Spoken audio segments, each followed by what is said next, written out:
નમસ્કાર, હું છું પ્રેરણા. આપ જોઈ રહ્યા છો ઇન્ડિયા ન્યૂઝ ગુજરાતના મહત્વના સમાચારની શરૂઆત કરીએ તો જૂનાગઢ જિલ્લામાં 1 ઓગસ્ટના ભારે વરસાદની આગાહીને ધ્યાનમાં રાખીને જિલ્લા વહીવટી તંત્ર સંપૂર્ણ એલર્ટ મોડમાં આવી ગયું છે.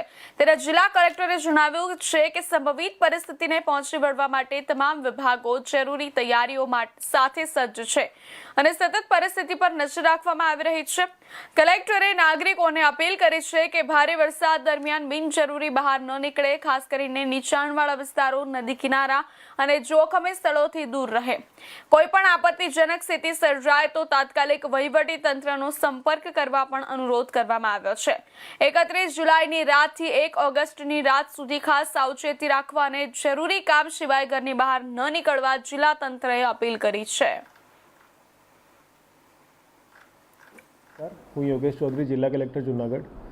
આજે 31 તારીખે બપોરના લગભગ 4 વાગ્યાની વાત છે. આપણે જિલ્લામાં અત્યારે મોસમ નોર્મલ છે, પણ જે હવામાન વિભાગની આગાહી છે એના પ્રમાણે આજ સાંજ પછી આજે રાત્રે અને કાલના દિવસે ભારે વરસાદની આગાહી છે. અત્યારે આપણે સ્ટેટમાં પરિસ્થિતિ જોઈએ તો દક્ષિણ ગુજરાતમાં અને અમદાવાદમાં ભારે વરસાદ થઈ રહી છે અને આ જે નેટવર્ક છે એ અત્યારે આગળ વધી રહ્યું છે અને આવનારા સમયમાં સૌરાષ્ટ્રના જિલ્લાઓમાં ભાવનગર, અમરેલી, રાજકોટ અને જૂનાગઢ આ બાજુ મોસમ વધવાની